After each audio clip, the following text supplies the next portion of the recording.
Hello everyone, and welcome to another edition of the Computer Doctor Show Mobile Edition. In today's show, I thought I would talk to you about the kind of setup that you would need to have if you're dealing with companies that have been in business for a really long time. This kind of goes hand in hand with the earlier episode about how to use old software.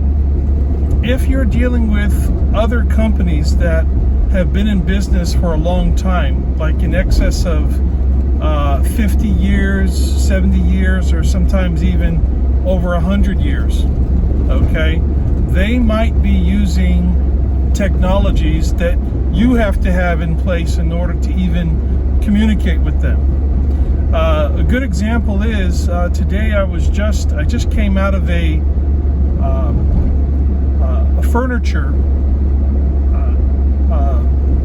furniture showroom, and it's owned by this Danish guy, and what he does is he buys country furniture and he sells them out of his store. But his country furniture, the manufacturers, a lot of them are Amish, and if you know anything about the Amish, they don't use modern technology. They don't use phones. Sometimes a lot of them don't use electricity. I think some of them use tractors on their farms, but a majority of the modern innovations are not used by their houses. So what they sometimes do is they take a horse and buggy and they go down into town, and sometimes they have an arrangement with maybe some sort of communications office that accepts fax machines, phone calls, and things like that. So he actually showed me one of his invoices from it was actually an order for furniture from one of these Amish companies. All they had was the name of the company and an address. No phone number, no fax machine, no email address, and certainly not a website. Okay? But they were still in business. Okay? They're making things happen, and that's where, and these have been his suppliers. Now, I don't even know how long some of these companies, some of these furniture manufacturers, Amish furniture manufacturers have even been in business, but the only way that he can make an order is faxing an order to this communications hub in the middle of their town, and then these Amish people have to go to this location in order to receive the communication and get the information for the order so that they can build the furniture and ship it out. So it's very, very old school, but that's the technology that they're using. So if it's worth it to people around the world to have the kind of furniture that they make, then hey, you have to accept their type of communication. So what does this mean for those that are doing business with modern technology today? Well, you have to set yourself up for success with the type of clientele and type of vendors that you're dealing with. So I know with a lot of doctors' offices, insurance offices, a lot of them, I said doctors' offices, insurance offices.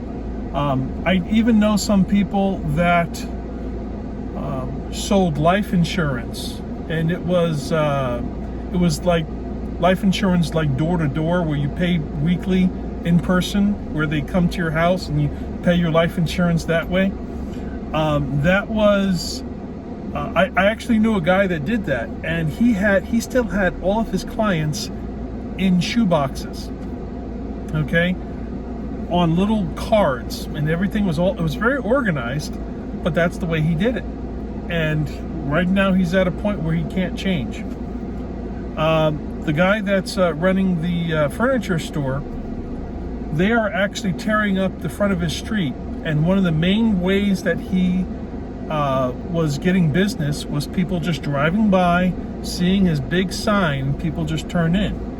Now the city has torn up parts of Broadway here in Tucson, And now he can't get people to actually come in and park in front of his store anymore because the street's all tore up.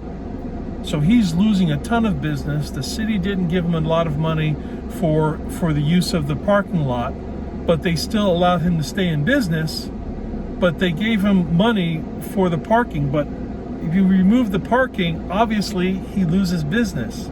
So he has to take everything that he's done. He has binders of customers, handwritten, okay, on paper, in binders, on a bookshelf, that date all the way back to like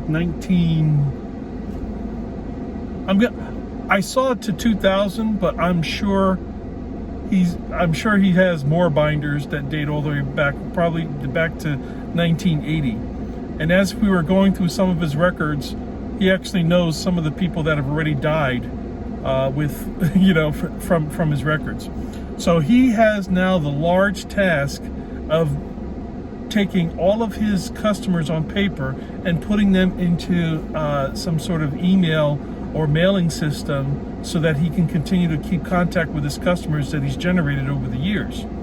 Unfortunately, since people have not stayed on top of technology and running their business, both on the receiving end, the vendor side, and on the customer side, unfortunately, he's probably not going to fare too well. We're going to try our best to get him to get all of his information, data entered into some sort of program so that he can start advertising to the customers that he's already sold to. And by the way, it's much easier to sell to somebody that you've already sold to than to find somebody new to sell to. Okay, so try to utilize all the technologies that are available to you at any given time. It may not make a big difference, but just dabble it in a little bit, because one day you may need it. This is Computer Doctor of Tucson Mobile Edition. Have a good day. We'll see you at the next video.